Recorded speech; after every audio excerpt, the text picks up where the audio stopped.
on soon, Dana. I'll bring you in. I'll bring you in soon.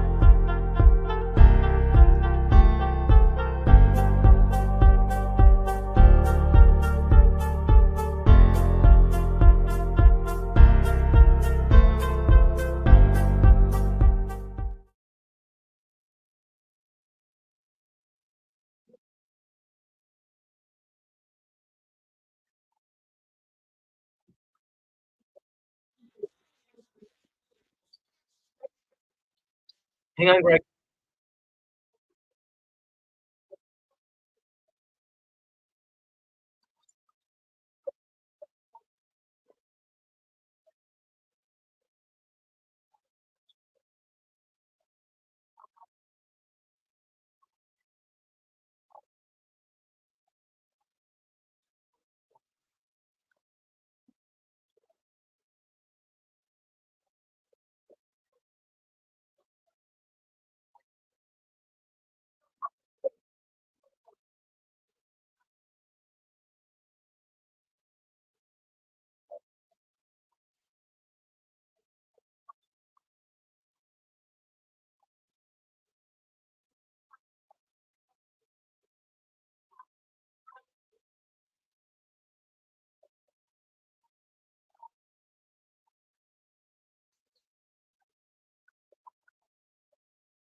All right. Good afternoon, everybody. Welcome once again to the Ant Sports Show. It's a Saturday afternoon, a very warm Saturday afternoon by September standards.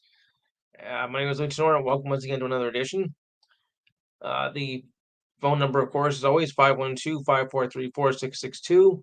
Once again, 512-543-4662. We'll be here just before 6 o'clock Eastern Time when Rizal McGee takes over his fun show. Kevin Dixon, mostly Monday nights during football season from 6 to 8, but times may vary. And whenever Betty is ready, she'll be ready for her show as well. Mostly like heading towards, I think, the NBA season. Don't forget, you can also check us out on YouTube. Just type in YouTube, go to YouTube and type in The Enhanced Sports Show, and you'll hear this show in its entirety. All right, we got some of our, of course, we got a lot to get through today. I mean, baseball's winding down, thank goodness. The NBA and NHL preseasons are just ready to get in gear.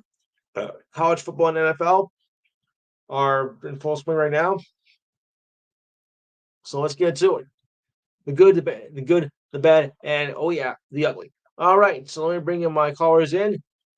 Where is Steve? Steve Davidson, are you there?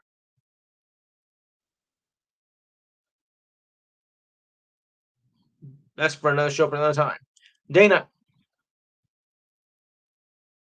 right? I thought it was you. Alex, okay. I don't know why that mic is always open though. All right, that's okay. Diane, Mikey, all right, good. And I'll try and get Rick later on. Yeah, remember, guys, I don't start getting until 4:05 for the show, so if you do call in, just hang tight, okay? Don't go anywhere. Just hold on. I will get to all of you. All right, so let's begin. Well, as we mentioned, the last 2 weeks of the baseball season are now in full swing. Oh boy, and it's been a pretty odd division, if you ask, between the American League East, well, a two-way race for American League East, and a three-way race in the National League East, if you know what I mean. We normally don't do this at the middle of the month. We do say it for the beginning month, but since it's that time of year, I thought maybe we'd just run down the standings of who's in and who's not. Well, if you're a White Sox fan, I have 2 words to say about that. I'm sorry. Then again, I've been sorry since May. Oh boy. All right. So if we look at the standings here, ooh, now this is even better. Uh, I hate to disappoint you Orioles fans out there, but now the Yankees lead is now increased to 2.5 games. Thank you very much. 86 and 63. Orioles, yeah, they're still breathing down our necks, but now it's a 2.5 game lead, depending on the outcome of the game today. They're two back at 83 and 65. It's gonna come down to the last week of the season, I think. Especially this week is important for us Yankee fans because we're going on a dreaded 7 game West Coast road trip after tomorrow. Yuck. Of all times you gotta play the West Coast, you gotta play the last 2 weeks of the season. Oof, that's gonna be painful. So I'm keeping my close eye on that. And because if the Yankees go in a slump against West Coast teams, Orioles might have a chance to sneak in there. I hope not, but that might be the case. As for the rest, the Red Sox should be out of contention by next week. Rays are done, and the Blue Jays, yeah, for all intents and purposes, yes, done. So in the Central, the Guardians have the top spot, 84 and 64. They've been I don't know if I can say a surprise, but they have certainly been impressive this year and lead the Central. The Royals right behind them at 82 and 67, 2.5 back, and the Twins and the Tigers with a slight chance of making postseason. They're at 70 and 69 and 76 and 72 respectively. And if you're the White Sox, okay, guys, 5 losses away from tying the worst record in modern MLB history, 6 away from breaking it. And by the time next week's show airs, I think it's going to happen. Anybody who doesn't agree with me on that?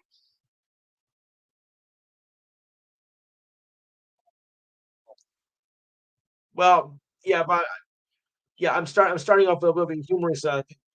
Yeah, but I'm starting with a little humorous here, Steve. 33 and 115. Are they going to break it by the time we're on next week's show?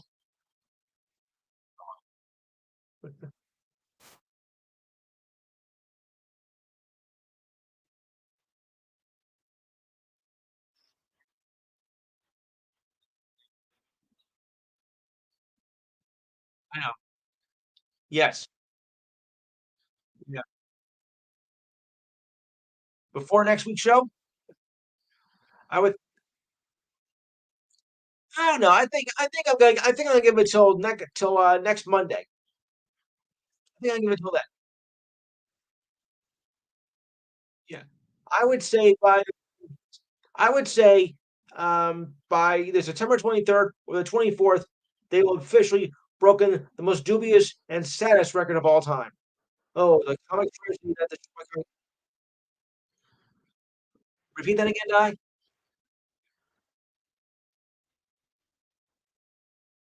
Pathetic doesn't descri Pathetic doesn't begin to tell you how bad they are.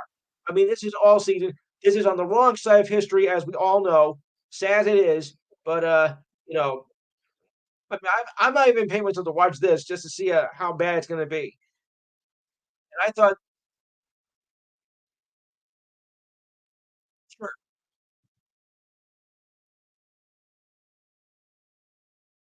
yes, yeah,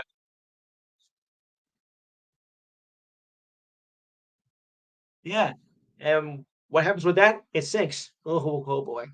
So, I'll be kind yes, so I'll be counting down all week long just to see how bad it's gonna be, and, by next week, it should be, either one step closer or they might even break the record. This, I gotta see. Oh boy, this is gonna be fun. Now, over to the national side, to a very competitive race, yeah, the Angels are, by the way, out.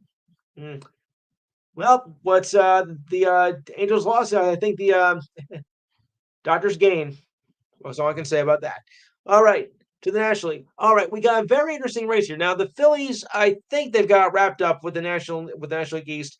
I don't see them collapsing and heading down towards anything that. But the real story is between here, the Mets and the Braves, neck and neck. Braves are Mets are 81 and 66. Yeah. and the Braves are 80 and 67, one game back of them. So out of this, and of course we also got the Brewers and the Cubs. There, Cubs are hanging in there, but I don't know if they're going to make it. They're doing great. They got a winning season in hand, pretty much, but they might fall a little bit short. Who is going to get the wild card spot out of this between the Mets and the Braves? Do you see that you see the Mets holding on, being the Braves, or can the Braves sneak in? Remember, hold it. Wait. Let me finish. Let me finish. Remember, um, sometime in the next 2 weeks, the Mets and Braves are going to be playing each other out in Atlanta, and that is going to be a very critical series for both teams because the winner of that series will have the advantage in the wild card, and the loser might have to suffer the third wild card spot, or they might have to be out. So I'll ask the local crew first about this. Mike, uh, what do you think about the Mets' chances of holding off Atlanta in the final 2 weeks of the season? Can they get the wild card spot? I don't think they're going to get the division. You would say that. You would say that.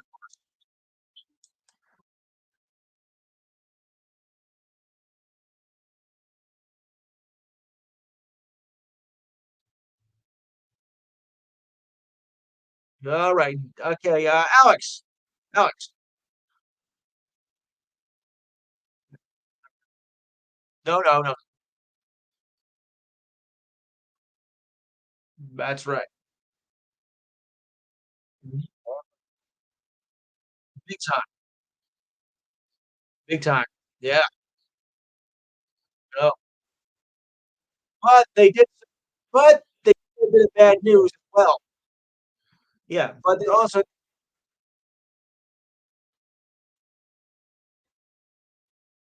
Yeah. Or players. Or players.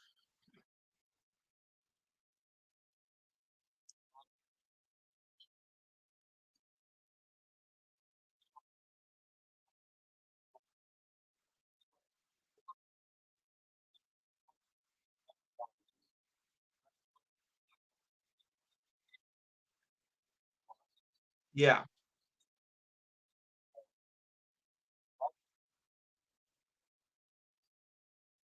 Yeah. However. Yeah. But remember, you're missing one thing, Alex.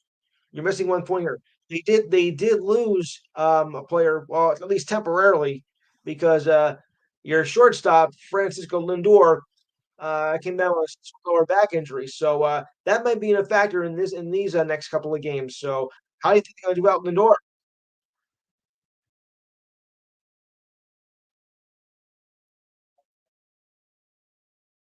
Yeah.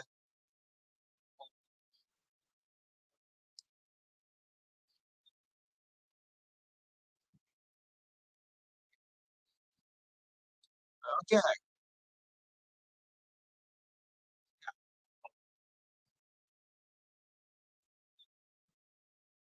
What you do? What do you voice the men now? Yeah. Yeah.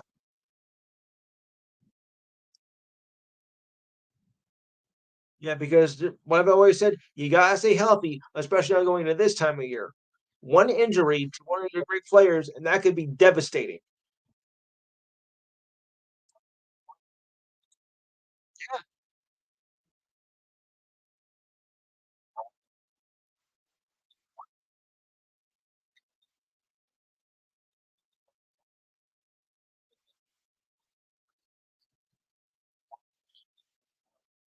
Hmm. Diane,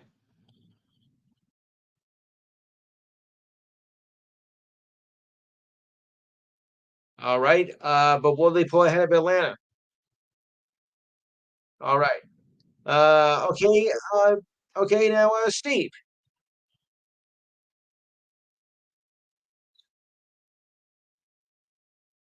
Okay, Steve. Yes, they are.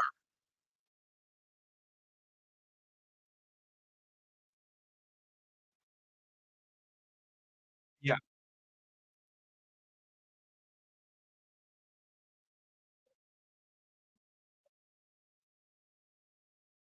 Well,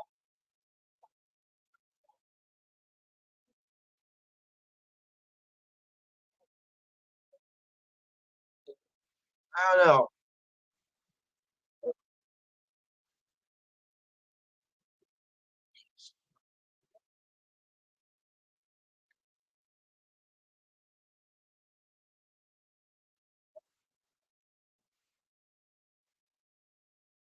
Okay. So thank you, Coach, for that. Okay. Hold on. I need to get Dana.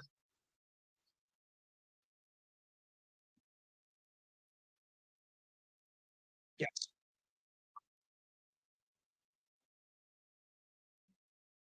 Yes.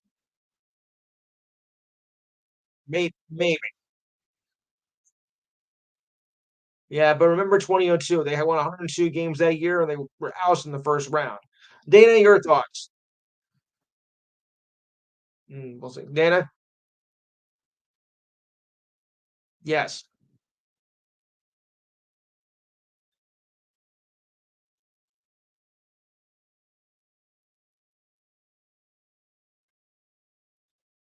Who would I like to see? Well, of course, I like to see the Yankees, of course.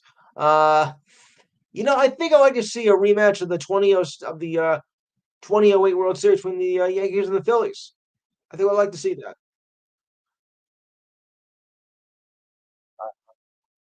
No, I think the Phillies have too much power, and I think they will have to beat the Mets.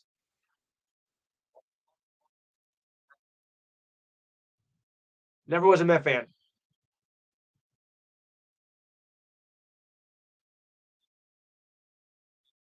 Right. Yeah, I was never a Met fan.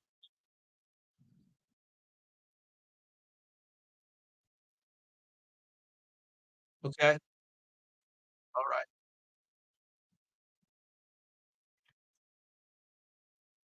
All right. We'll find out what happens in a few weeks. All right. So moving on. Yeah. Remember, try to keep the comments brief because we got a lot to do. Right. Okay. I got some football news here before I do any more baseball. Uh, 49ers running back Christian McCaffrey is being placed on injury reserve, as I kind of thought so, with calf soreness and Achilles tendonitis, and will miss at least the next 4 games. Okay. McCaffrey was a late McCaffrey was a late scratch and money's open against the Jets, which beat him soundly. Uh, 49ers announcing McCaffrey will be inactive for the kickoff, just before kickoff. The 49ers went on to an easy win despite McCaffrey's absence. Yesterday, McCaffrey was ruled out for week 2 against the Vikings with those same injuries. In a press conference on the same day, Kyle Shanahan, the coach, reports that they were considering him to be placed on injured reserve, and that McCaffrey was in a lot of pain during Thursday's practice. Okay, and that's not good. It's on and off, but with yesterday having the most pain, something we're going to discuss with the next 24 hours. And it really is a big blow to McCaffrey and the 49ers offense for that matter. He has become a star in that offense, and that's what led him to last year's Super Bowl. So this is a devastating blow, I think, for the 49ers right now. They were lucky enough to pound the Jets, and but I don't know how they're going to do without McCaffrey. So the earliest he can return is in week 6 against the Seahawks. That will allow them to recover before releasing him in October. Okay. So what can they do without McCaffrey? And by the way, Jordan Mason will take over. All right. So are the 49ers in trouble here without Mac? Steve. No.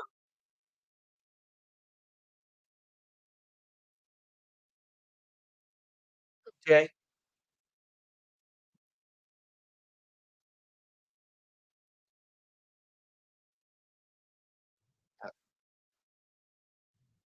All right. All right. Alex.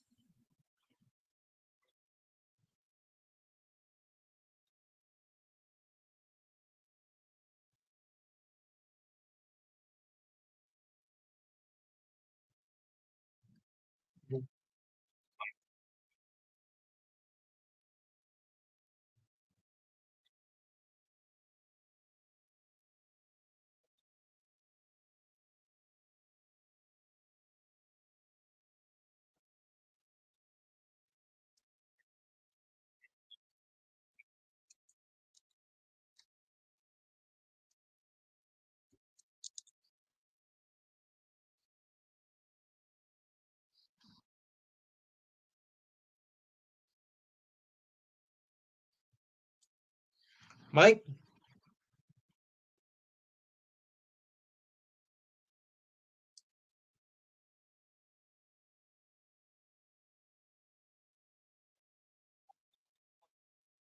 Okay, Dana.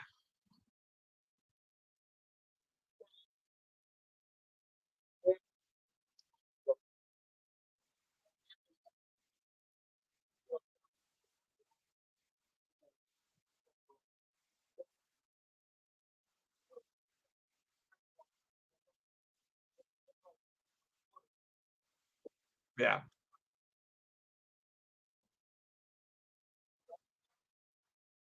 mhm. At least 4 games. Could be more. Yeah, at least it could be more. So let's do and keep an eye on that. And Diane,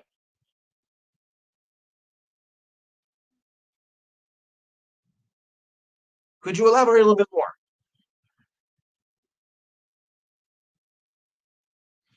Mm. I say, yeah, they. I mean, well, depending on how this new running back is going to take over, because you never know. But I think they might be in a little bit of trouble. I mean, McCaffrey was a strong presence, for that offense, and the offense I think might seem a little bit weak now with the injury, even though it's only 4 games, a minimum of 4 games. But that might do a lot of damage at the end. So I'm going to keep my eye on that. I mean, this could be a blow.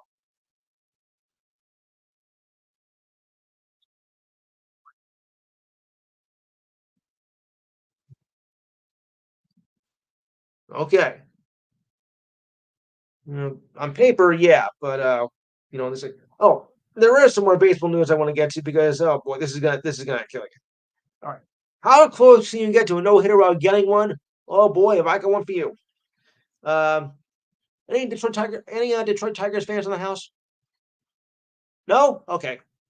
Well, the Tigers were one out away from history when Gunnar Henderson of the Orioles spoiled it. So congratulations on that one, Dana and Steve. The Orioles star player had saved his team from a no hitter on Friday with a first pitch triple in the ninth. Oh, what a way to ruin it! He was 90 feet away from tying the game, but Tigers reliever Tyler Holden struck out Anthony Sandar to escape with a 1-0 victory. Just barely. It was only the second. Listen to this, guys. This was only the second time that a no hitter was broken up in the ninth inning with a triple with two out. Now, isn't that strange? No, I guess new things happen in baseball every day. The no hitter would have been the Tigers' 10th in their history and the second combined one. The Tigers were not only the team coming up short this week. The Blue Jays right-hander Bowden Francis took a no hitter into the ninth this season and lost to the Mets. The Blue Jays were up, I think 1-0 or 2-0, and the Mets didn't score anything until ninth inning. And when they scored, they just pounded the Blue Jays and wound up winning 6-2. So you went from a no hitter to a blowout loss in one inning. Shocking, isn't it?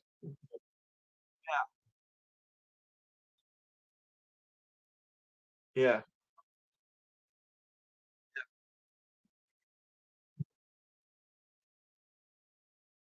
yeah,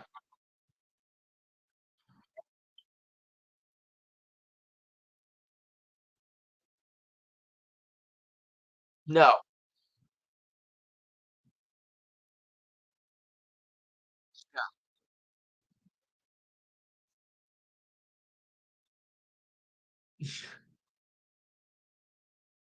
yeah. But I mean, talk about epic collapse, though. I mean, you were in the bag, at least to get the win, and then you lost by 5 or 6 runs. Whew. The wheels fell off on that.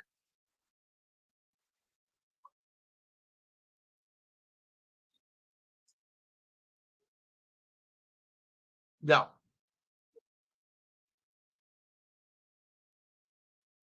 obviously. Yeah. Well, to put it basically to put it based on an old 80s tune. You guys ready? It's the final meltdown. Oh no. Okay.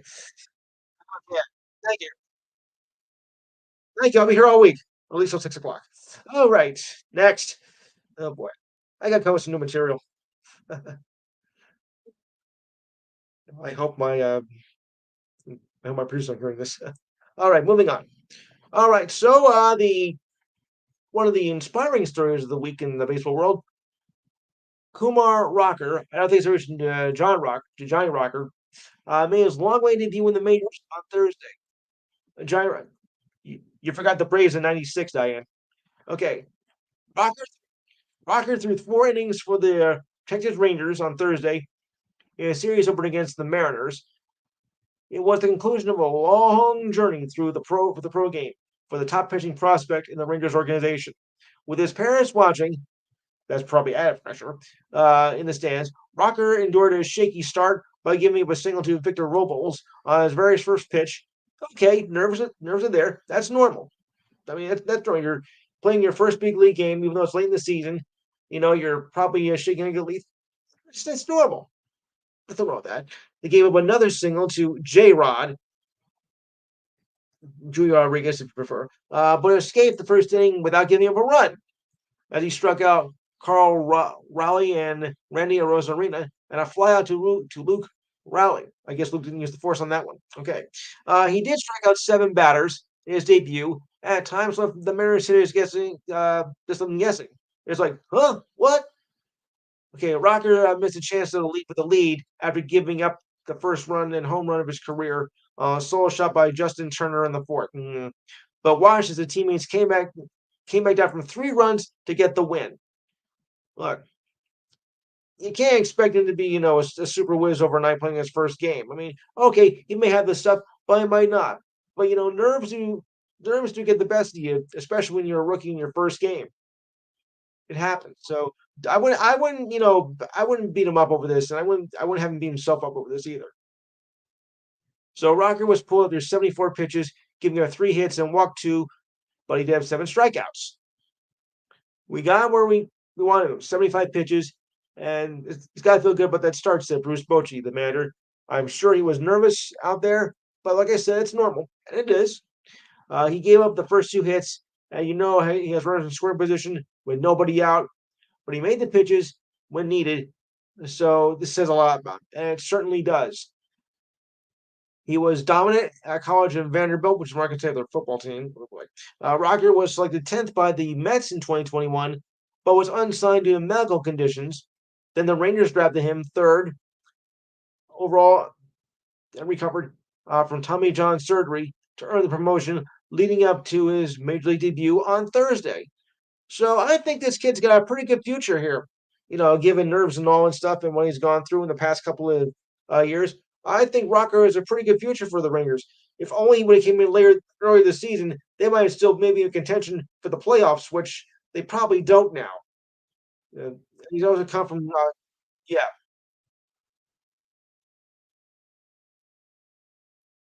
mhm, yeah,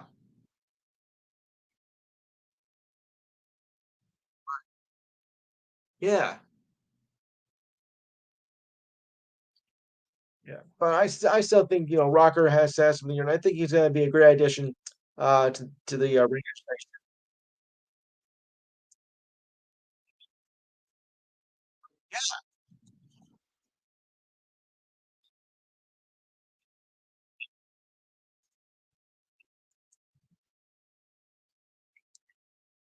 Yeah.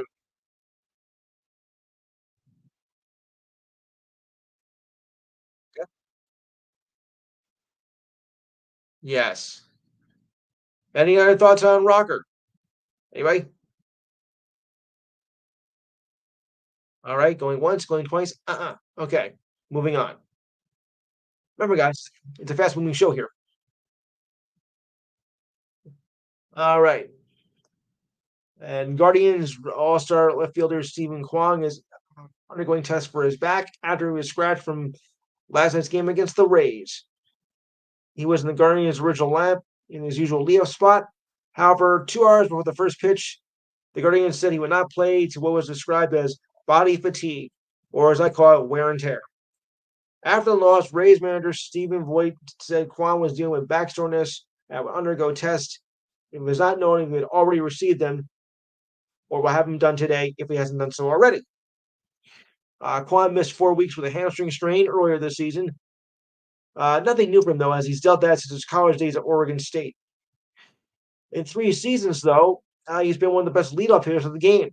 He flirted with 400 in the first 2 months of the season, and was leading the league with a batting average of 358 at the All Star break. But the second half is now up to 2.91 and is only hitting 6 for 39. Ugh, that's ugly. A two-time Golden Glove winner, Quan's also been solid in the field as he picked up his ninth assist in Thursday's game. Rookie Daniel Sheeman filled in for Quan last night, was over 3 with 2 strikeouts. Not bad. Not great, but not bad. Okay. Yeah, last 2 weeks of the season. Boy, this kind of went quick after the All Star break. Then again, it always does. Oh, and Jacob DeGrom also made his return last night after seeing more than a year after undergoing Tommy John surgery. DeGrom now faced the yes. Hmm. Yes. Right. No question. No question. Yeah. Even range manager Chris Young knows firsthand that how hard DeGrom had to work back to get him through grueling rehab to resume his MLB career. You watch him go through the surgery every day of the rehab and the monotony that comes with it, said Young. Then go back out there and realize all the work that he put in back out there is just a fun moment. It's one of several exciting starts for the Rangers this week. As I just mentioned, Kumar Rocker made his long way debut, and Bad Max Muncy will take them out tonight for his first start since July 30th. Oh, mom's birthday. Oh, speaking of birthdays, I just want to make a happy birthday to my brother Anthony and his daughter Savannah, who share the same birthday, which is today. I know they're not listening, but I know they're not listening, but yeah, I had to throw it in, otherwise they kill me. So I will. I couldn't let that go. All right, so moving on. And another Guardians starting pitcher Alex Cobb was placed on the 15-day injured list with a blister on his middle finger that could impact their postseason pitching plans. Yeah, wimp. Uh, Cobb, who helped stabilize the pitching rotation since being acquired in a July trade from the Giants, recently developed a blister. He was also sidelined with a broken nail index finger. The move was made before starting a 4-game series with the Rays. I mean, the slightest injury is going to be out for 15 days. Come on. That's not really much of an injury. It's a blister. Big deal.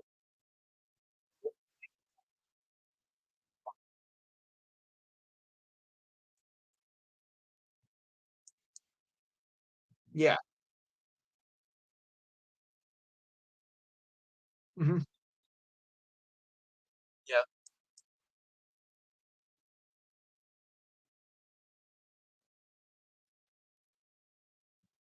Obviously not. But still, I mean, a blister, you got to be out for 15 days? Really?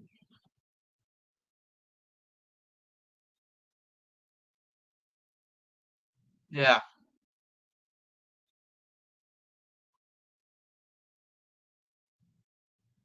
I know. But if you can handle a blister or anything like that, I don't think you should be playing.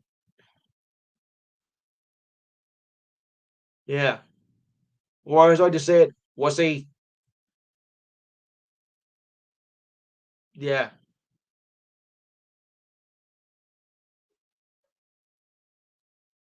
I forget. Was that the script this week? Hmm.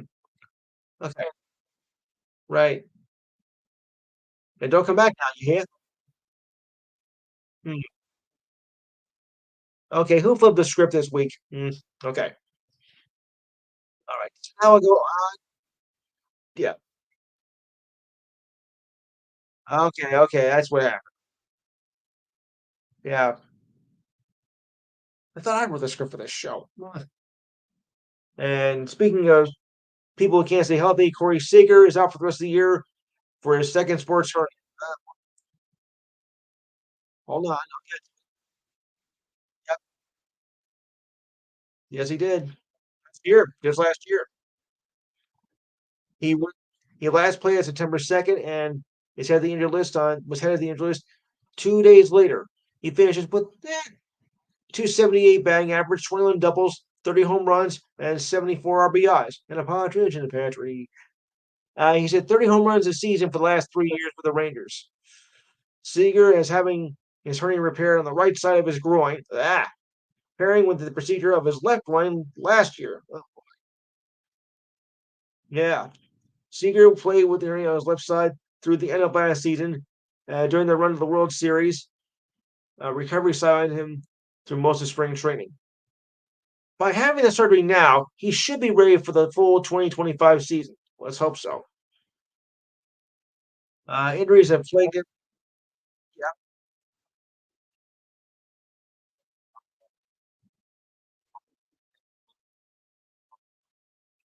they sure were.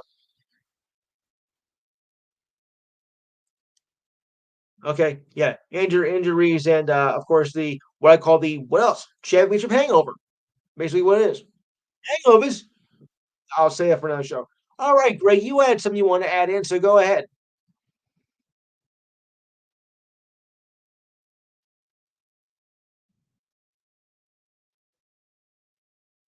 Right.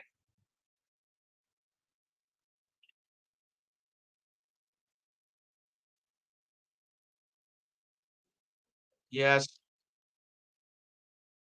Uh,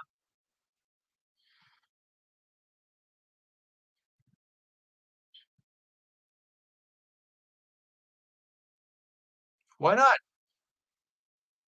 Yeah.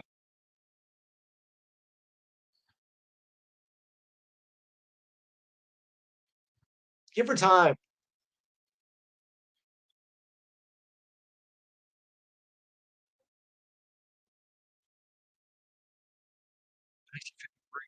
Oh,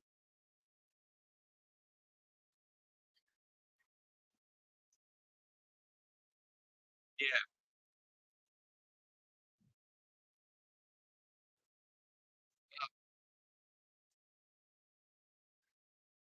Excuse me.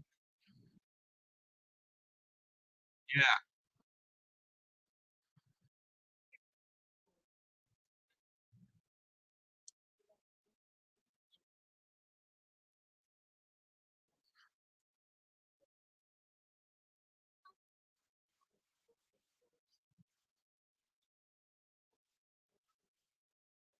Yeah. I think I heard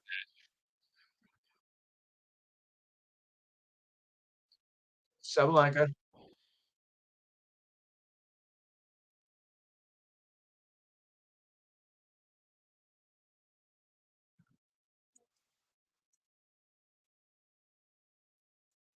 Yeah.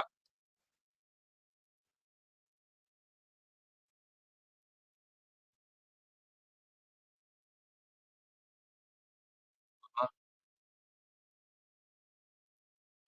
right.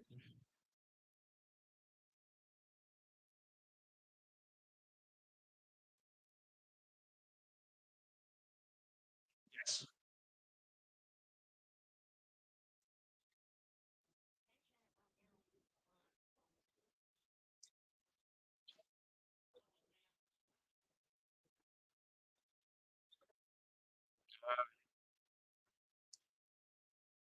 Right.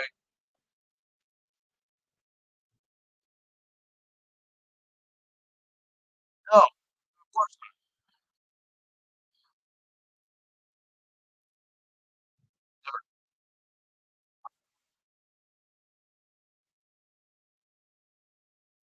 not. No.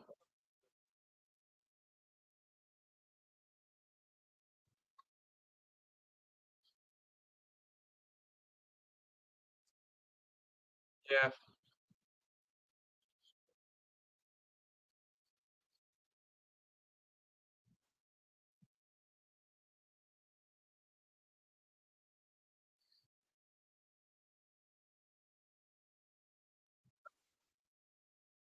No, you do. You need someone to mentor you.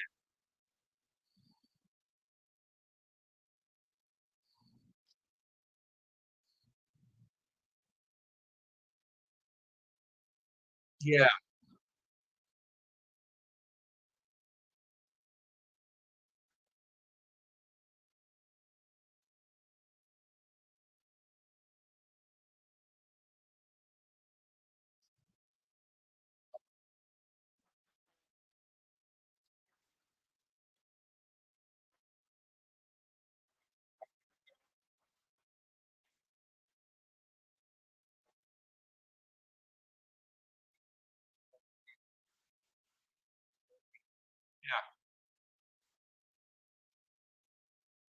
All right. What was your thought on the men's match, Greg? No, the men's final. Yeah.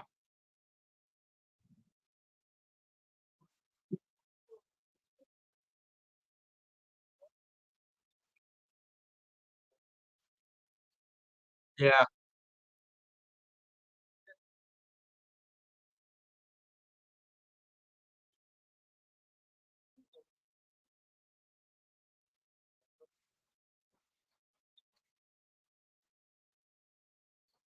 Yeah.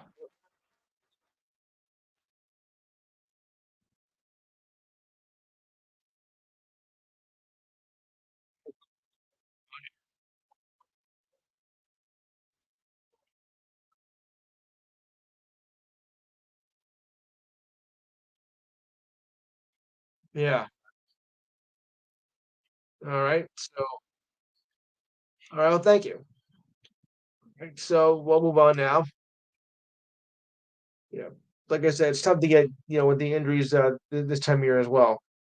And as I mentioned, it's now 5 and counting for the White Sox to tie for the worst record. Lane Thomas drove in 4 runs for the Guardians to give them a 6-4 win. Yeah, three-game sweep on Thursday. Austin Hedges hit a solo home run. Actually, no, I think it's four because they lost last night as well. Oh boy, who have a four-game lead over the Royals. The Central and a half game ahead of the Yankees for the best record in the American League. Okay, so it's gonna be a tight one here for those teams. But you gotta feel sorry for the White Sox though. The White Sox have lost 16 straight now at home came last night, setting a new franchise low, and now 18 of the last 20 are now 33 and 115 as of last night. And the White Sox, yeah, I know, but it's history in the making. So, right, yes, they are. That's true too.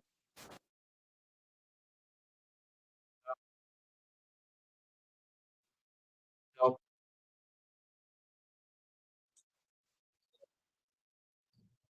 yeah. Okay.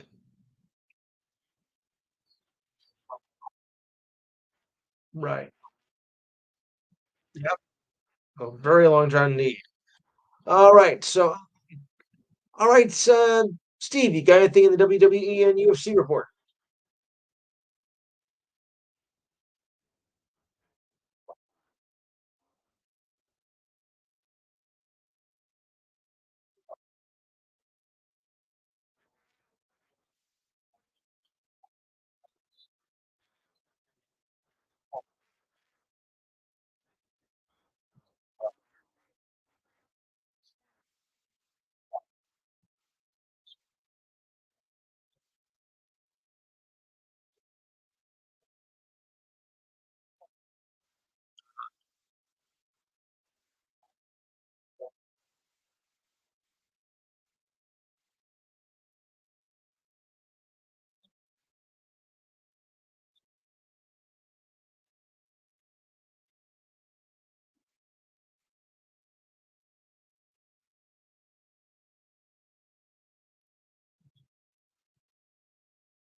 Okay. All right, Diane, your trivia.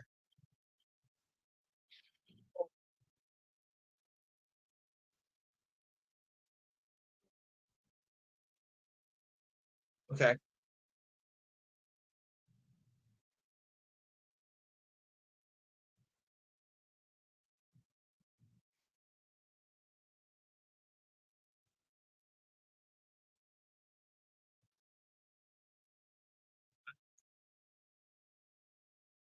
I think it's, I think it's the first one.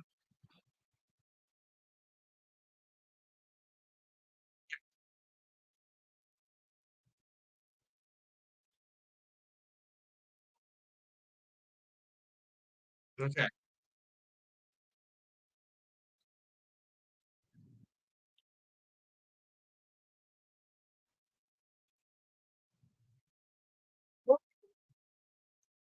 Now you gotta speak up a bit. You gotta speak up a bit, Doc.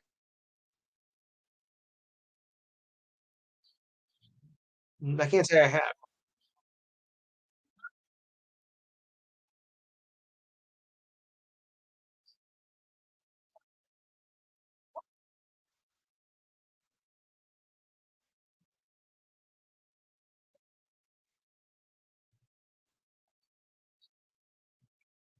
Mhm. Yeah, okay. That I'm having trouble hearing you. Can you speak up a bit? Okay.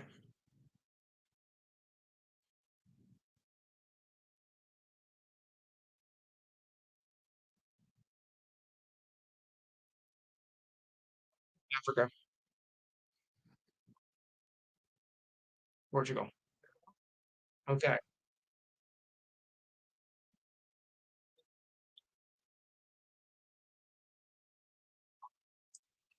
Okay. Okay.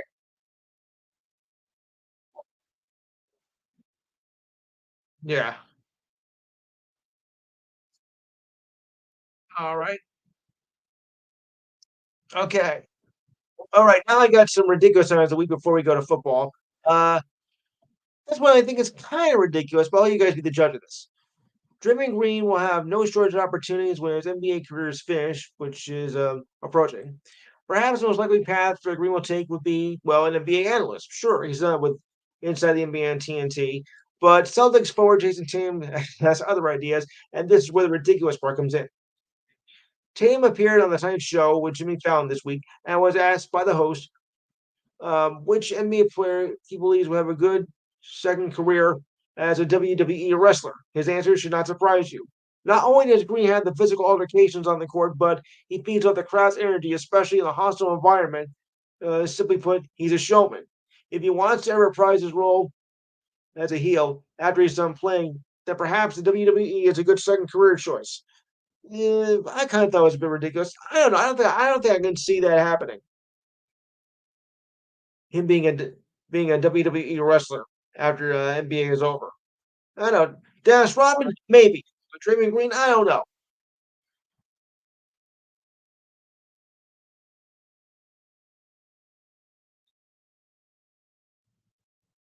But do you think he'd make a good wrestler?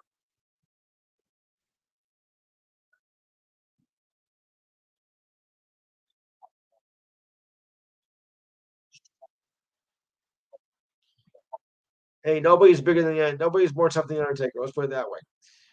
All right, Mike. Yeah. What do you think?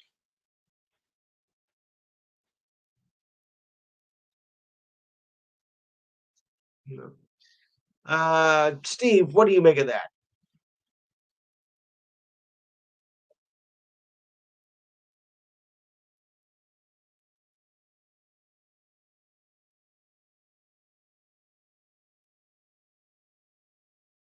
Yeah.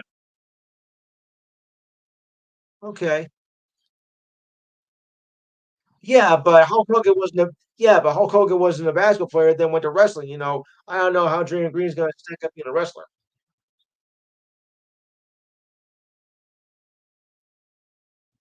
Yeah. Okay. My favorite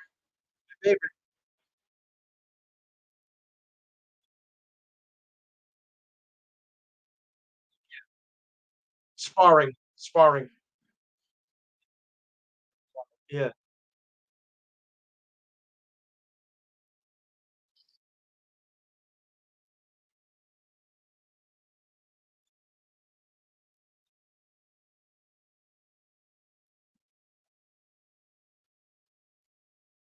Okay. Oh, I gotta cover this story, Steve, because it involves your Capitals.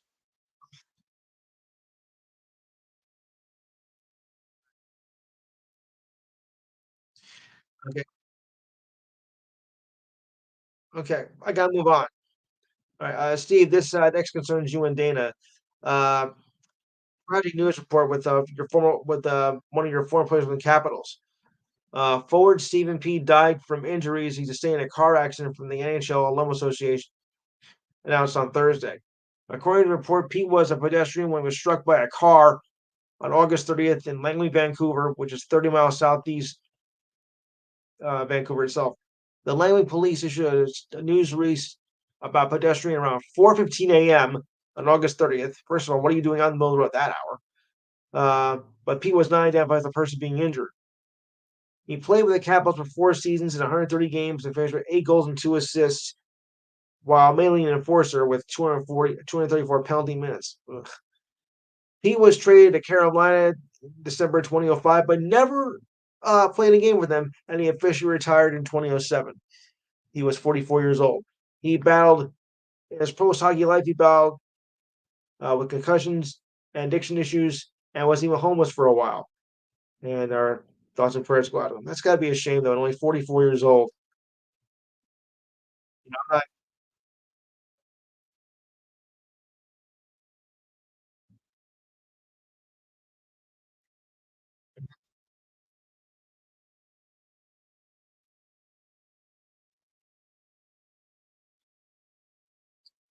yeah.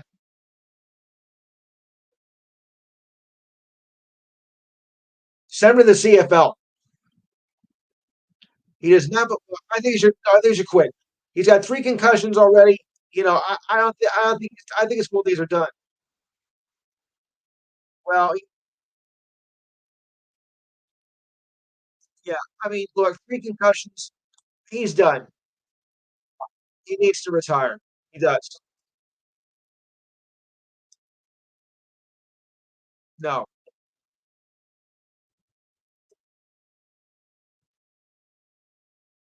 I do.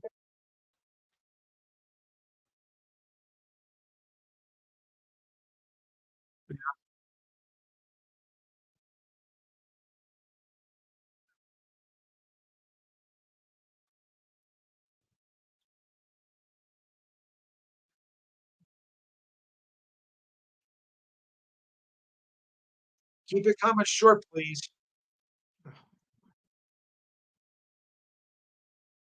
Okay.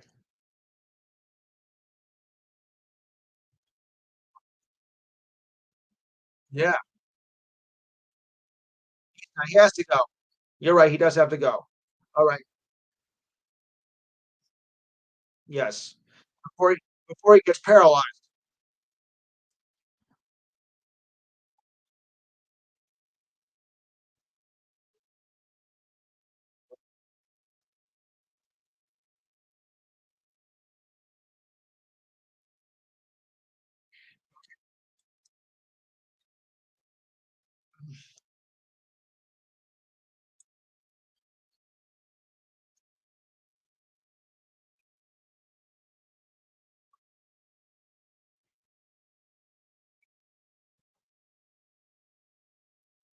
Okay, I gotta move on, guys. I gotta move on.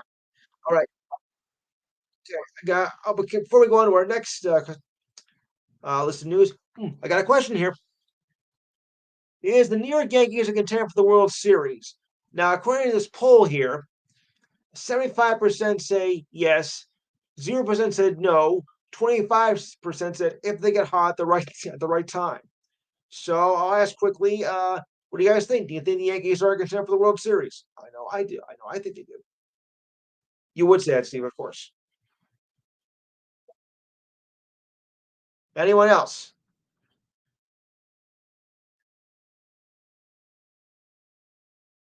Yeah. Well, yeah. Well, Judge has been in a slump lately with the home runs. I mean, he just finally ended a 16 game home runless streak last night. but I think it might be an indication that maybe they're back on track. I mean, Sato's doing most of the work.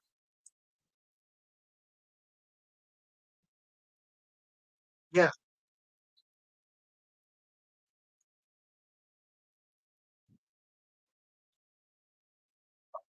yeah,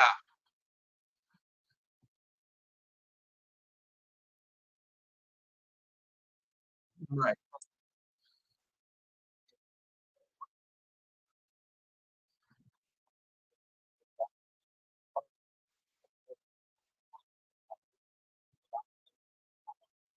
No, yes.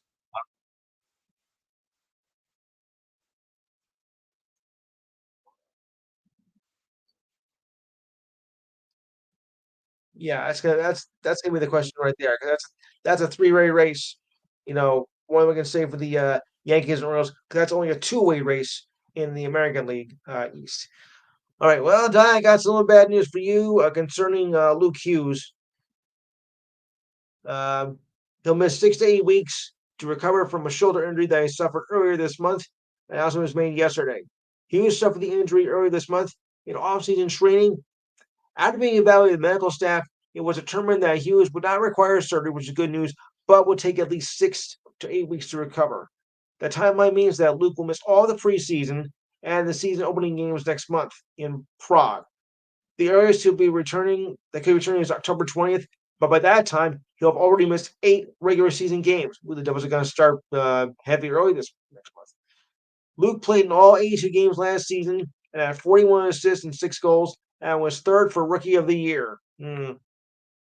That went to Bednard, by the way. Mm. So, Chicago. So, what do you make of it, Di and Mike, about last year's rookie sensation? Should you guys be worried?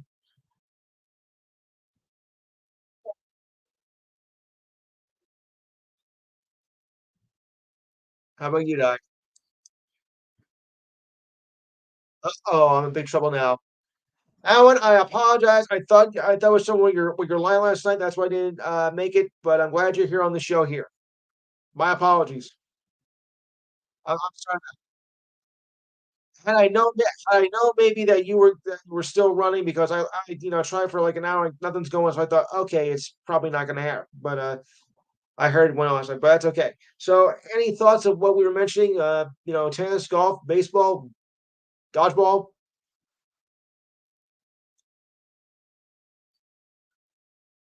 Yes. Right.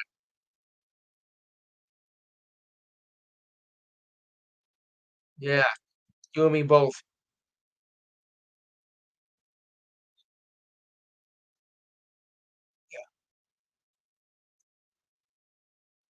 That would. Yeah.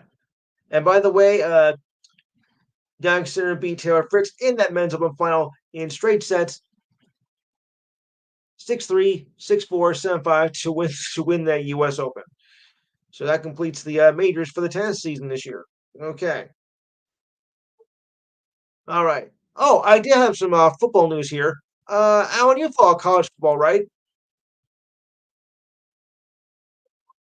You follow college football, correct? Okay, well, I got some news for you. Don't count the Pac-12 out as dead yet. And there was an interesting development here on Thursday, or actually Wednesday. Um, okay, the Pac-12 is reinventing itself by adding teams from the Mountain West Conference to join next season, sources tell Yahoo Sports. The two-team conference, if you want to call it a conference, which I don't, Washington State and Oregon State will add Boise State, San Diego State, Colorado State, Fresno State, and maybe Trenton State. No, uh, and revamped Pac-12. Those schools applied and were accepted and will join next year. As for right now, I'm calling it the Pac-2 and then the Pac-6 later. The Pac-12 confirmed the additions on Thursday. Commissioner Teresa Gould and officials from the Pac-12 have spent the past year examining possible options for uh, future after 10 schools bolted out to join the Big Ten, the Big 12, and the ACC, which has now become a respectable football conference. It wasn't always like that, though. They have long believed that they can preserve the Pac-12 brand by reforming the conference by expansion by using the 108-old tradition and history to attract new members.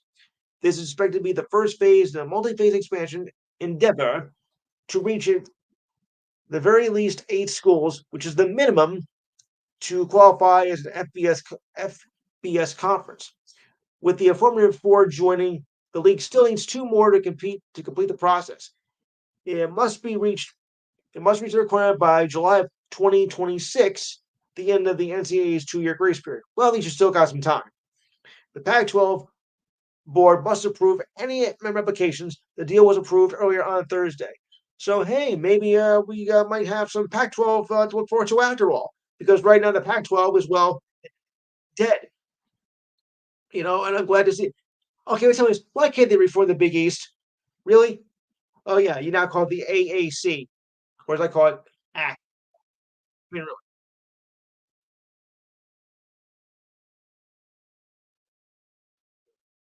Well, right now it's the Pac-2. Yeah, right now it's just the Pac-2. But this is good news for West Coast football fans, because personally, USC and UCLA do not belong in the Big Ten, you know, or whatever conference they move to. It doesn't make a lot of sense geographically, and I think it's gonna mess a lot of fans up. But I'm glad to see that there may be some reforming of the Pac-12 conference because that was good football, and now you wrecked it.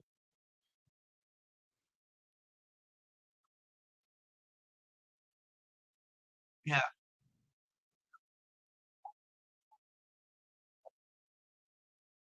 right. Loyalty, loyalty.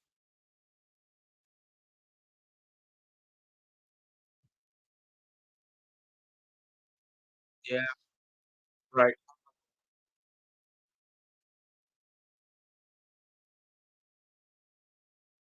Yes, it does. All right. So now speaking confusing, we're going to our college football predictions. Oh, bad joke. All right. So we'll start with Friday because there's a fairly decent game on Friday. It's number 23 Nebraska versus Illinois. Alan, let me start that with you.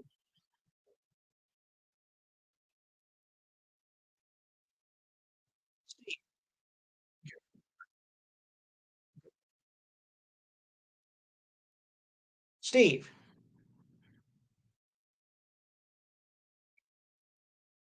Alex.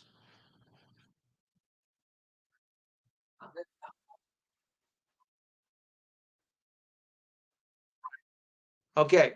Uh, Diane.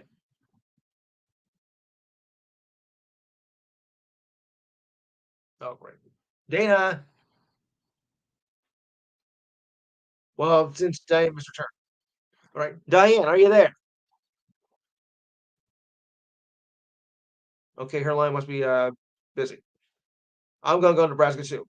I'm gonna try this game here, even though it's not top 25. Top 20. Mikey, thank you.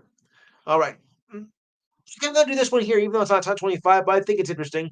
Stanford versus Syracuse. That's a 7:30 game next week. Okay, Mike. Good boy. Alan. Alex.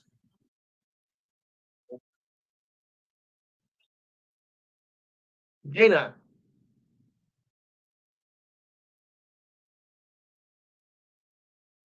Steve. Okay, and Diane. Wherever you are. I'll get back to her later. Okay. And I'll do this one, even though there's only 3 games for that night. Okay. San Jose State versus Washington State. And this game's on the CW at 10 o'clock. Wow. All right, Steve, what do you got? San Jose State, Washington State. Okay. Mike, Alex,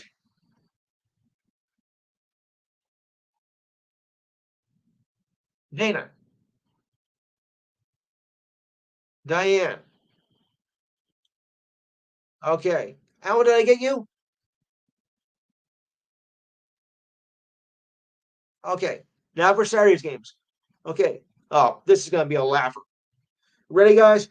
Number 6, Missouri, or Missouri, takes on, excuse me, Vanderbilt. Excuse me. Oh, no.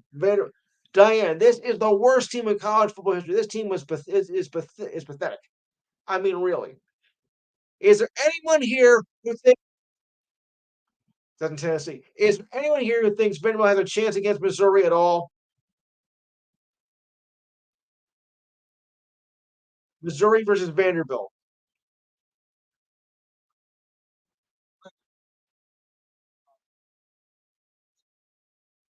Yeah. Steve? Alex? Oh, I got you right. I'm sorry. I'm sorry. Alan. Sorry. Thank you. Dana.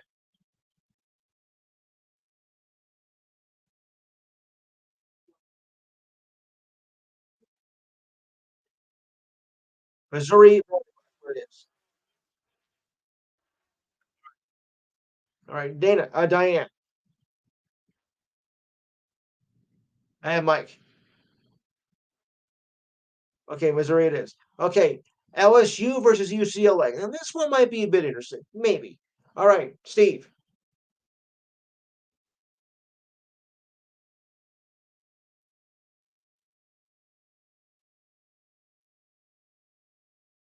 All right. All right. Mike. Alex.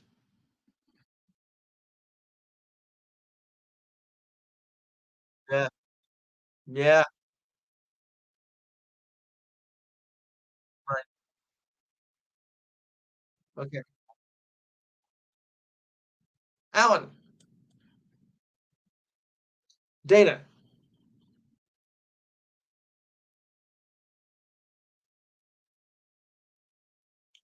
And Diane. Diane. Okay. I'm going to go UCLA. All right. Number 3. Yeah. Okay. Number 3. Ohio State versus Marshall. Steve. Okay. Mike. Alex.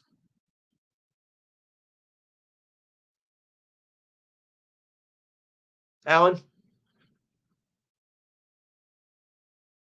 Dana. Ohio State, but okay. And Diane. I knew she was gonna do that. Yeah, I gotta go with the Buckeyes too. Okay. This one looks like more of a better basketball matchup, but it's football. Clemson versus NC State. Steve. Yeah. That way is all right. Uh, Mike. Alex.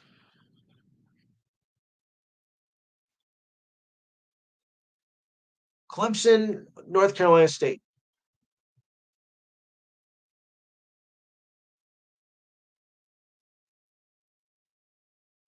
All right, Alex. Alan. Dana. Diane. I'm taking Clemson by a slight margin. Very slight. All right. Iowa State, Arkansas State. Steve. Mike. Ooh, it's going to get ESPN Plus next week. Oh, wow. Alex.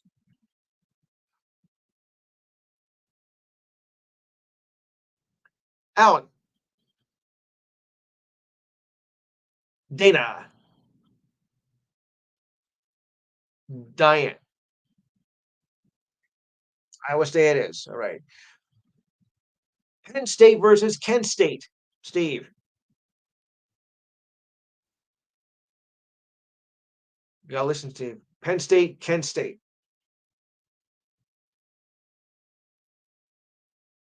Okay, okay. Mike, Alex.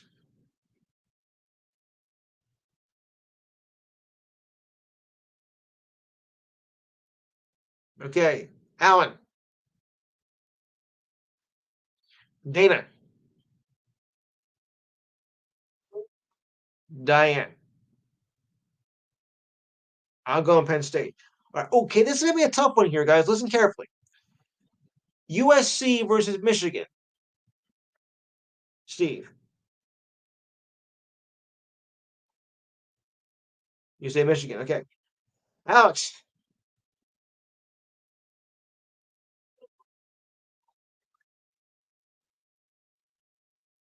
Okay, okay. Alan, Mike, Dana, and Diane. All right. Yeah. Yeah, I'm gonna go Michigan too, but it's not gonna be an easy one. Okay, there. Right. All right. Notre Dame versus Miami of Ohio. Steve, Mike, Alex.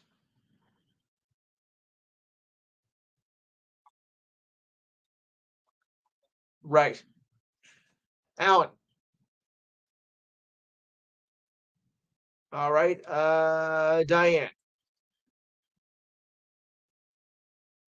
All right. Dana, I get you.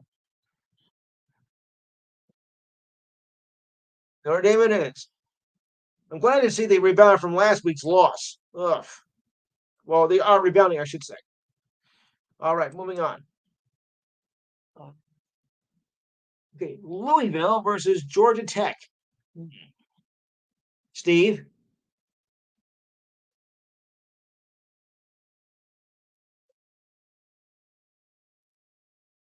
All right, Mike. Alex.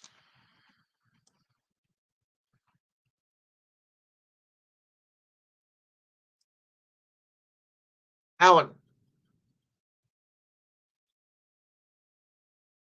Dana. And Diane. Georgia Tech it is. The Rambo Wreck from Georgia Tech. All right. Northern Illinois, who upset Notre Dame last week, I think it was, against Buffalo. Steve. All right, Mike. Alex.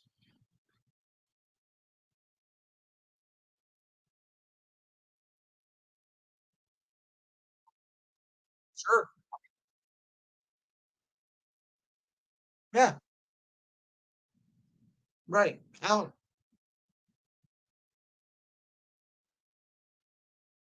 Dana.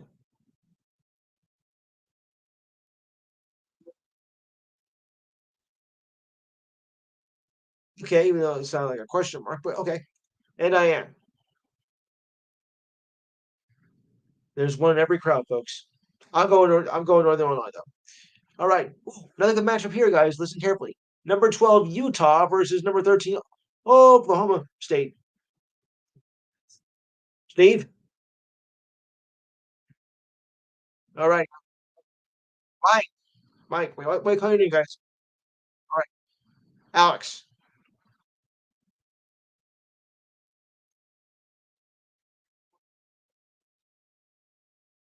I'm a little bit skeptical too. Alan. Dana. Diane. I'll go Oklahoma State too. All right. Oh, this will be a lapper. Miami versus South Florida. The pathetic school for football. Ugh. Steve.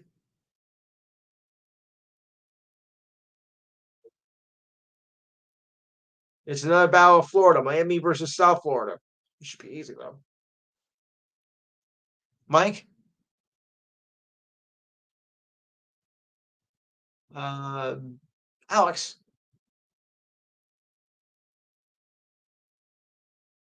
Oh boy. All right, I'll take that. Allen,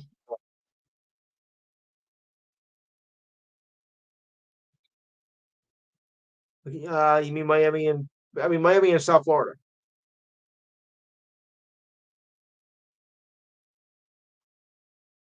Ooh, okay. Dana and Diane. I'll go Miami too. Ooh, good matchup here. Listen to this one. Number 7, Tennessee versus Oklahoma. Steve, Mike, Mike. Uh-huh. Alex. Ooh. All right. Alan, Diane, and Dana. I'm gonna take Oklahoma at home. I think it might be an upset here. All right. Number 5, Ole Miss versus Georgia Southern. Steve, Mike, Alex,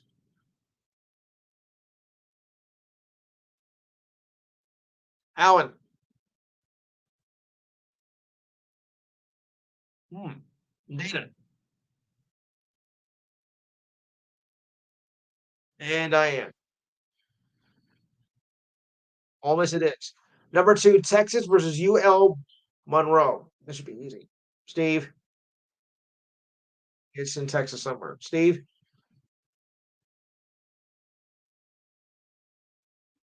okay. Mike,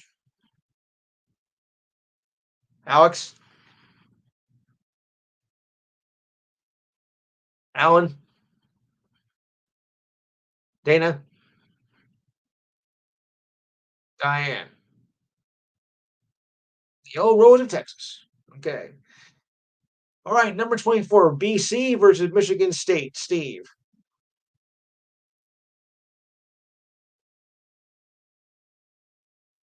Okay. Mike, Alex. Excuse me.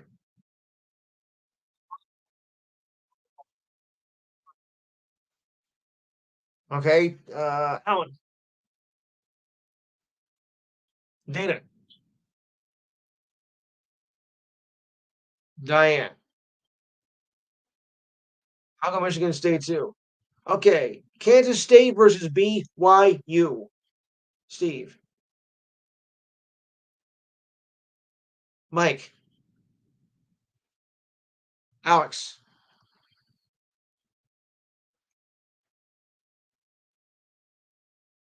True. Or Kansas State. Alan, Dana, Diane. Diane. I'm going. I'm gonna go BYU at home. They're tough at home. Now for local interest here. Okay, for local interest, Rutgers versus Virginia Tech. I'm gonna start with the local crew first. Mike, Dana. I'm sorry, Diane. Diane. Alex.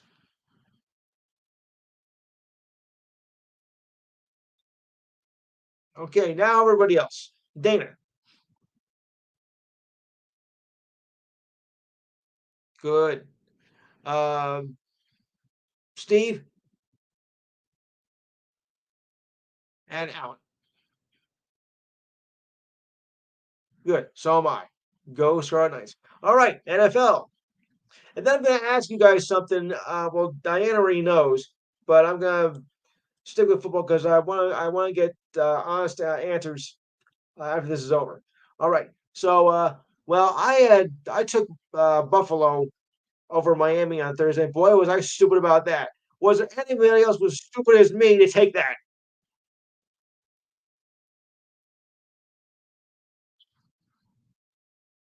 I took Miami. I took Miami. So in other words, I'm the only dummy in the room, right? Right.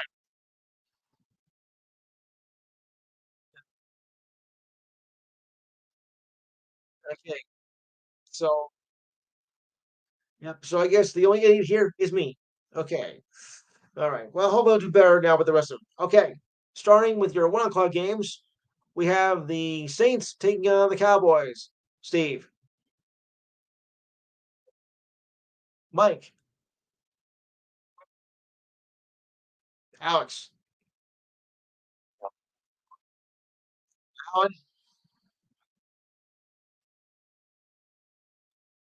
Okay. Dana, Diane. Cowboys it is for me. All right. Bucks, Lions. Steve.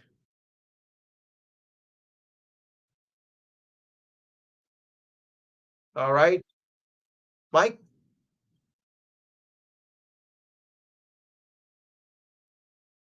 Alex, mhm, Alan, Dana, Diane. Lions it is. Okay. Colts, Packers. Steve, Mike,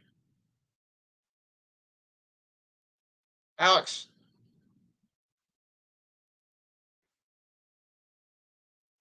Colts, Packers. Colts, Packers. Oh, that's true too. Alan. Okay. Dana. So, okay. That was a clue. Diane. Diane. Yeah, I'll go with the Packers too. Okay, listen to this one. Uh, I'll call this the Battle of the Titans because the Jets were originally called the Titans, and we have the Tennessee Titans. So, little play on words there. All right, so who we got? What do we like here? Steve? Okay. Mike? Alex? Oh boy. I get it. All right. Alan. Okay. Dana.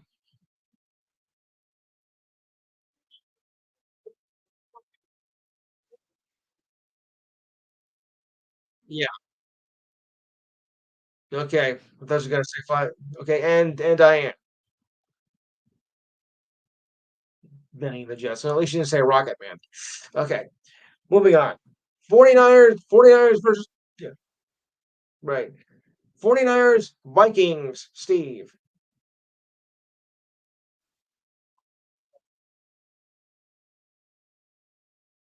All right, Mike. Okay. He has a point. He might have a point there. Alex.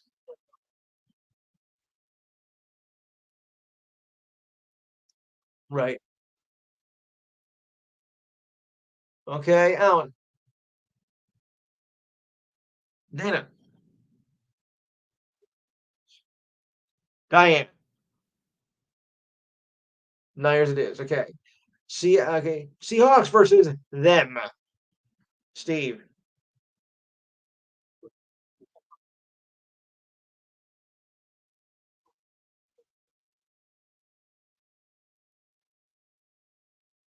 All right. Mike.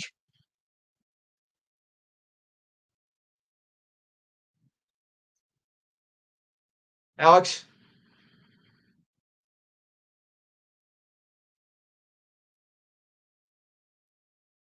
Yeah, true.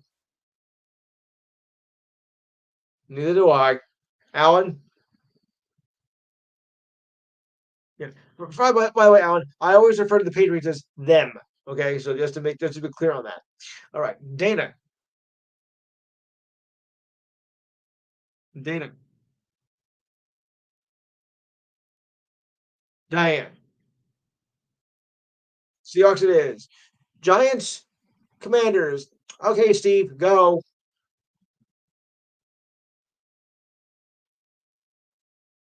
Dana,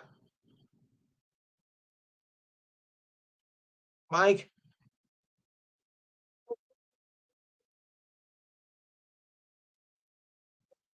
All right. Alex,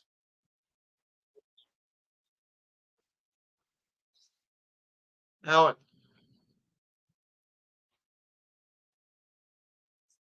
Diane. Okay. I'm going with the Commanders too. Chargers, Panthers. Yeah, Chargers, Panthers. Steve.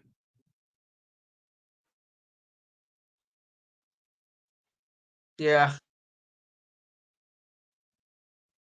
Does that mean you're going to go with the Chargers too, Steve? I mean, Alex.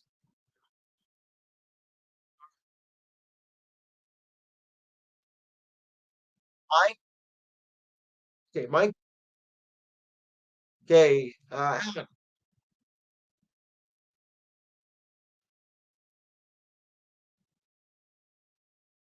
Well, wait. Alan, did your voice change? Was that Dana? Okay, Alan.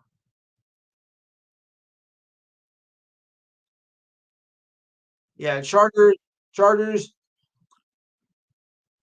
versus the Panthers.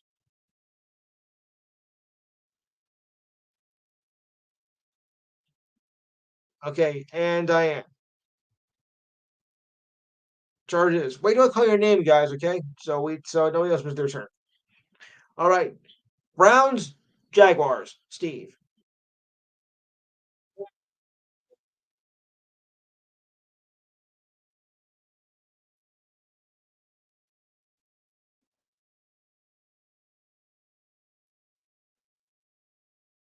Okay, okay, Mike, Alex.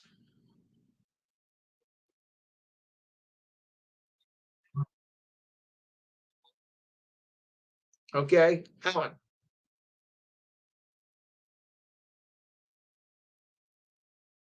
I think he left. All right, Dana.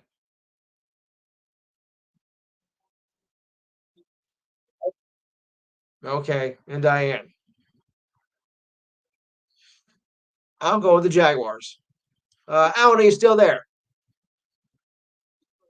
Yeah. Did you get the last? Get the last? You're going with Jacksonville.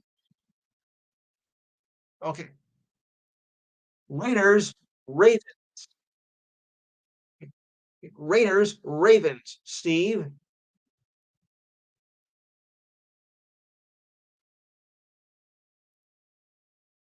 Mike, Alex.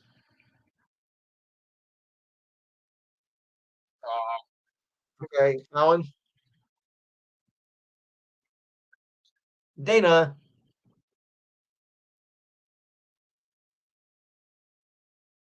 and Diane. Ravens it is. Okay. Rams, Cardinals. Steve. Yes.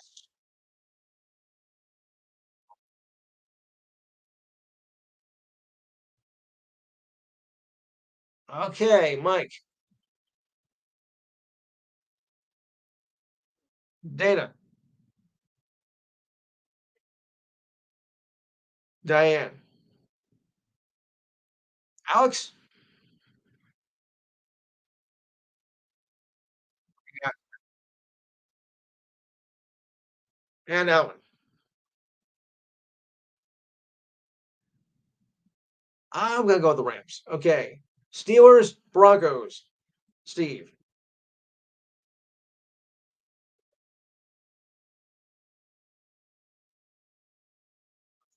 Right. All right. Mike.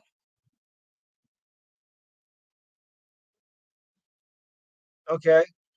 Alex.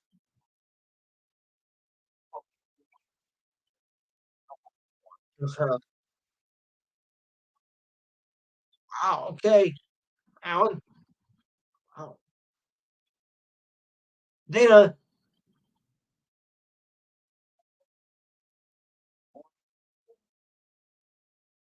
and Diane.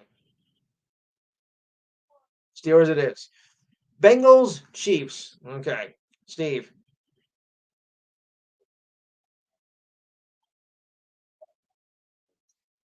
Mike, Alex,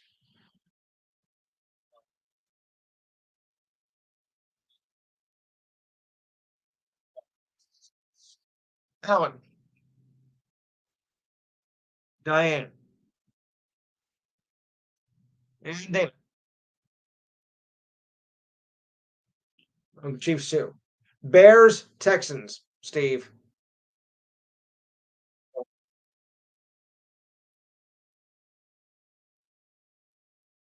Mike, Alex,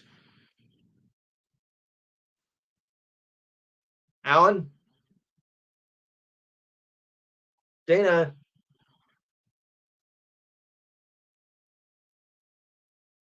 Diane. I'm going with the Texans too. Forget the Bears. And finally on Monday night, okay, in a battle of birds, so to speak, Falcons versus Eagles. Uh, Alex.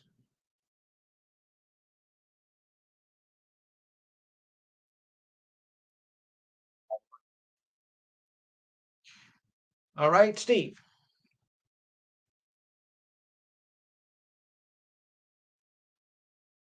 Mike. Alan. Dana. And Diane. Okay. Yeah, I'm gonna go with the Eagles too. All right, guys. Now I'm gonna do some. I'm gonna do something a little different this year. All right. All right. As we know, week one ended last week. Now, each week, I'm going to ask you guys how well or how bad your team did. You know, you can draw your own conclusions on what happened here. So I'll ask each participant to give their brief analysis on how their team did. So I'm going to start with Steve with the Commanders. What did you make of last week's game? The good, bad, and the ugly. But keep it under 5 minutes, Steve.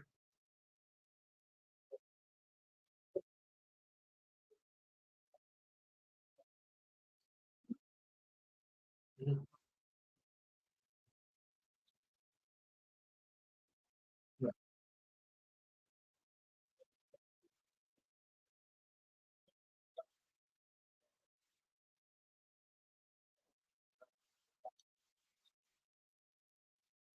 Right. All right, Diane, your thoughts on the Bills game?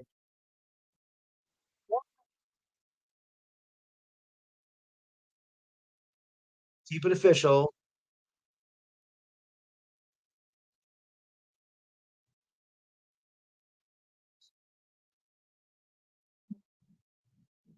Yeah, make it, well, yeah, but we want to make it official since you're on with the show here, so I wanted to make it official. All right, Mike, your thoughts on the Giants game last week?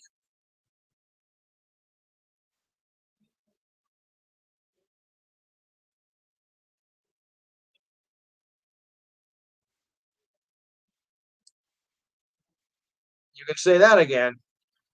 Sure. Yeah. I mean, they were booing him, throughout the whole game, but they're like they wanted his hand on a platter. I mean, because he just forgot to show up. I mean, the offense wasn't there, and the defense was south. So forget it. Oof. All right, Dana, your thoughts on your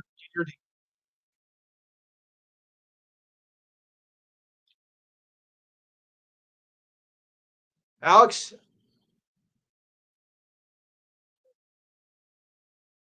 No, well, tell your team first of all. Tell us what your team is, and give your thoughts on how your team performed.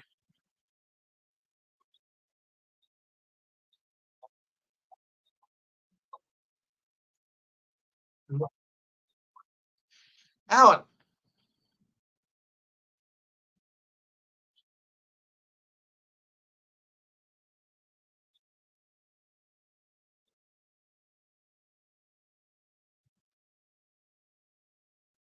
Yeah, right. As for my Jets, well, you know what? I wasn't really surprised how bad they did. I mean, I know going against San Francisco, I didn't think they had much of a chance. And Aaron Rodgers, his first game back in over a year, yeah, a lot of rust. I kind of expected it, so I was not surprised at all. By the way, how they performed. I mean, their defense was just weak. They had no offense at all. San Francisco was just too powerful, which I knew was going to happen anyway. So I wasn't surprised. As for Dallas, what a victory! That was an easy win. If they keep that up, I think they're gonna have a great season. Yeah, but I wasn't surprised by I wasn't surprised by either game last week. The Jets, though, I think was more of a not surprised. I didn't see him win that game. I didn't see that close. The only good thing about it was that Rodgers stayed the whole game. But wasn't really the bad side of it. Oof. Okay, you guys get the idea. Yeah, but at least he did stay in the game, but he didn't do much to help the team's efforts. So, and I had high hopes for the Jets this year, maybe to finish, second in the division. But coming from what I saw last week, they're a long way from that. How do you expect, though, that a team that did so good in the preseason, 3-0, and then, of course, you go back down the tubes and you got beat bad? Well, yeah. Well, they are playing at home this week, so maybe they'll get some home advantage. Not that I believe in that stuff. All right. I mean, I know one game does not define a season, but the way they both played last week, they're a long way from becoming a contending teams right now. I can tell you that right now. Like, all right. So on to some other news here, and that's not. Oh yeah, and the Oilers are in trouble because some of their best players don't think they're gonna make it for training camp, and the Oilers, went to the Stanley Cup last year. Oh boy. So they're gonna be a little bit of trouble. Yeah. Evander Kane and newcomer, well, not so new, Darnell Nurse are on the shelf due to injuries. It's not surprising for Kane, but for Nurse, it's a recent development. As reporter Tom Gonzola mentioned, Nurse had been on the ice for informal skates to heal up from a lingering injury that he suffered during the playoffs, but it looks like he's going to be ready for camp. Before camp ends, I should say. And as for Evander, well, he's getting up there in age too, so mm, it's going to be kind of tough. He is getting up there, but if they got a chance to repeat it, they got to get those guys in there. Don't I know it? They were kind of the surprise team last year, though, to make it all the way to the finals. No one expected that, and I mean no one. All right, and the Mavericks add some depth as they put in, of course, Clay Thompson and Najee Marshall for their leadership. They'll turn to someone they know and trust. Markeith Morris and the Mavericks came to terms on a 1-year deal for him to return to the team. That's according to the Athletic, who confirmed it with Morris's agent. Morris spent last season with the Mavericks as a deep bench help, averaging 2.5 points per game and 1.5 rebounds in 26 games. He got he knows how to be a big physical body on the floor and hit threes when called upon. He brought leadership to the locker room, something that mattered a lot to the team during the run to the finals. Strong relationship with Kyrie Irving. I'll leave that one alone. This is someone who can be seen as a pregame and leading the pregame and timeout talks. A player who can pull guys to the side and give tips. Um, and almost another coach for the Mavericks. That's the type of guy the Mavericks are looking for, hoping to look another playoff run. The Mavericks have 14 guaranteed contracts with a partial guarantee with AJ Lawson for 2.1 million. Meaning, if Morris is guaranteed, the Mavericks will fill out their roster, and either Lawson or one of the other guaranteed contracts, it's bye bye. And so ends another chapter of that famous soap opera, As the Ball Bounces. I had to throw that. Womp womp womp. Yeah, I thought that myself. Thank you. Okay, I got something interesting. Now, wait, hold it, guys. I got the interesting story here of the week. The Women's Pro Hockey League has revealed the names of its 6 teams and logos after playing the first season just being unanimous. Here are the list of the names. Let me see if you like these names. One, the Boston Fleet. Two, the Minnesota Frost. That makes a lot of sense. The Montreal Victory, that's French. The New York Sirens, the Ottawa Charge, and the Toronto Scepters are the first official teams with the league formed last year with no names. All teams were identified by geographic destinations, such as the PHL Toronto, for example, as a primary color last season. Those colors have carried over to the new logos and continually for the fans. So, what do you make of the names of these teams now they have names? I kind of like the Minnesota Frost. That makes a lot of sense if you ask me. I mean, they get snow in June.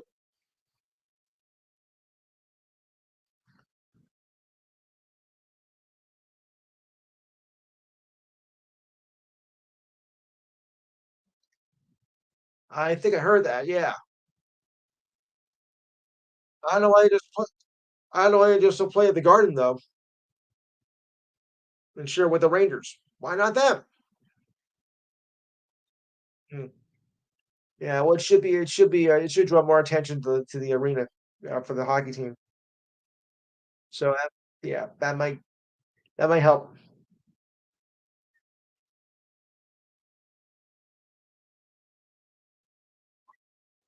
Well, no, they play in Nassau. Oh, the Knicks. Oh, that's right. Yeah, yeah. So it would be a little bit crowded for a 13 to play at the Garden. Plus that you got St. John's. So yeah, yeah. So I get it. I mean, you do have Seton Hall, but mm, they're kind of sporadic with their schedules. So I would think All right, Lakers big man Christian Wood will undergo another procedure on his left knee and will be evaluated in about 8 weeks. Woods Wood missed the last 2 months of the season with a knee injury and had initial arthroscopic surgery in March. Ugh. He averaged 6.9 points per game, 5.1 rebounds, and 50 games played with the Lakers. His last game was on Valentine's Day. Sorry. But that's true. He hasn't, no. In a social media post on Monday, Wood said he was feeling like the old self again in peak shape. Yeah, we'll see what happens when you get on the court, buddy. Woods picked up on his $3 million option to remain with the Lakers this summer. The Lakers open against the Timberwolves on October 22nd. Let the games begin, folks. Yeah, that's the opening night. As I said, yes. Where am I now? Okay, Friday. All right. So, yeah, free agent Jay Crowder is scheduled to start working out with the Sacramento Kings. Crowder was serviceable reserve player for the Bucks last season, averaged 6.2 points and 3.2 rebounds and 1.3 steals. He made 25 starts last season for the Bucks in the absence of the Greek freak and Chris Middleton, but Middleton's health issues have been a red flag for the past 2 seasons. So there you go. A left core injury, whatever that means, kept Crowder from the Bucks out of the Bucks rotation for the last 2 months and was limited to just 50 games over the past 2 seasons. Crowder has played in 68 games. Has only surpassed 60 game mark twice in the last 6 years. Okay. Still, the Kings and Crowder can both benefit from a partnership. The Kings can potentially use a winger off the bench and support star forwards DeMar DeRozan and Keegan Murray. Crowder's frame and two-way history could make him a reliable asset to head coach Mike Brown. Yeah, we'll see. Crowder also brings heavy playoff experience to a Kings team that is looking to make their second postseason trip in 19 years. We'll see. All right. So, yeah, I think I have a little bit of a disturbing story here to mention with. Yeah. Oh, Tiger Woods went another surgery on his back earlier this morning, yesterday morning, that is, to relieve some of the spasms he has experienced the past year. This will be his sixth surgery on his back in the last 10 years. In a statement on social media, yeah, you can say that again. Woods described the procedure as a micro decompression surgery on the lumbar spine for a nerve condition of his lower back. Yeah. Well, so do I. That's also referred as a micro disconnectomy, and recovery time can take up to 12 weeks. Woods is not expected to compete again until the Hero Challenge in the Bahamas on December 5th and the PNC Championship with his son Charlie just before Christmas. The surgery went smoothly, and I am hopeful this will help alleviate the spasms and pain I've been experiencing through much of the year. Woods only played in 5 tournaments last year. 4 of them were majors and the Genesis Invitational, which he serves as tournament host. He lasted 24 holes at the Riviera due to illness. This was the only tournament where he mentioned, yeah, but it's no vacation. Yeah, so yeah, but he's had a long history, and of course, that all culminated, of course, with the infamous crash in February of 2021, as we all know that. Oh, and they arrested the bozo who killed the Guardio brothers 2 weeks ago, Sean Higgins. He's been denied bail, and he's charged with 2 counts of death by auto recklessness driving, possession of an open container, and consuming alcohol in a motor vehicle. His BAL was recorded at 0.87 over the state legal limit of New Jersey of 0.08, according to the prosecutors. And if convicted, he's only going to get 20 years in prison. He should get life. His next court date will be October 15th. What a jerk! Took away 2 lives who were about to have the joyous occasion that we're going for, and then this happened. What an idiot! Jerk. And congratulations to Sabalenka for beating Pagula. Parents are happy about that one. I know that for sure. Um, okay, U.S. Open tennis. All right, for Caitlin Clark, well, she hit another record. This past week, she has 376, 317 rather, assists. That despite the loss to the Vegas Aces, she surpassed the mark with his son's Alicia Thomas last season. She did win an assist to Kelsey Mitchell on an inbound pass. Clark finished with 18 points, 10 assists, and 8 rebounds, but she also committed 6 turnovers. She has the record for single assist season with 19 against the Dallas Wings on July 17th. After a slow start, she has has been very promised as she did with her college days at Iowa. Kind of impressive that because she started the season in October with Iowa, and then played in the championship game, and then 37 days later she plays in the WNBA. How about that? And she's also closing in on the single season 3-point record. Currently, Sabrina of the New York Liberty have that record. So she's still in contention for Rookie of the Year. But there is one downside that she has to it. She also leads the league in turnovers for a season, and that is, that's her flaw right there. She turns the ball way too many times, and that's what worries me. And that's why I think the Fever don't have a better record as most people might have thought. A lot of people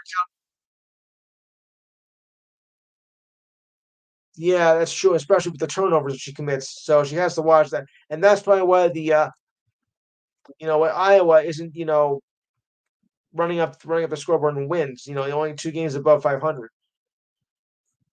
So that's a factor right there. You know, as good as she is, she has a drawback. Yeah, turnovers are a killer, and they are. Turnovers are a major killer.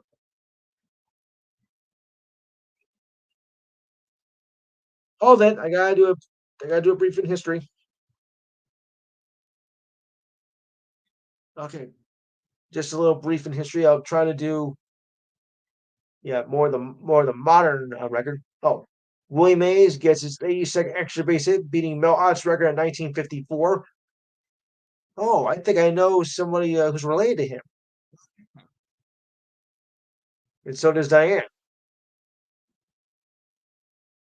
1958, Casey Stengel. Yeah, 1968, Jimmy Ellis beats Floyd Patterson in 15 rounds for the heavyweight boxing title. His nephew is Jamie. I'll explain it after. Okay, 1968. Tigers' Dan McClellan's 30th victory of the season. 30, wow. Cleveland Indians and the Washington Senators played 20 innings in 1971. Wasn't there a curfew that night? Oh boy. 1978, yeah. Jim Bouton beats the San Francisco Giants in his first win since 1970. Wow. 1986, Bo Jackson's first home run, a 470-foot blast, longest at Royal Stadium. Mm-hmm. Walter Payton scores his 100th rushing touchdown in his career and gains 77 yards, surpassing 15,000 career plateau and a 13-10 overtime win against visiting Philly at Soldier Field with the Bears. Mm. Yep. Cal Ripken Jr.'s streak of 8,243 innings, 900 games is finally broken. 1987. Wow. Toronto Blue Jays hit a record 10 home runs against Baltimore Orioles in 1987. Okay. Oh, Miriam's here, I think. Calgary Flames become the first NHL team to play the USSR and win 4-2. All right. 1994, sad day in baseball as MLB owners vote to cancel the rest of the season and the World Series for the second time in history due to collective arguing. And Mark McGwire is the 13th player to hit 50 home runs in a season. And we might have a milestone next week as 50 home runs and 50 stolen bases should be hit by tomorrow, as we all know. All right, guys, we're going to wrap it up. I want to thank you for coming in. We'll be back next week, and we'll continue more with college football, baseball, NFL, and preseason news with hockey and basketball. So, on that note, I want to wish you all a pleasant week and hope that you'll come again next week, same time, same station. And I just lost my cue here. Oh boy, that's okay. We'll get it done. So,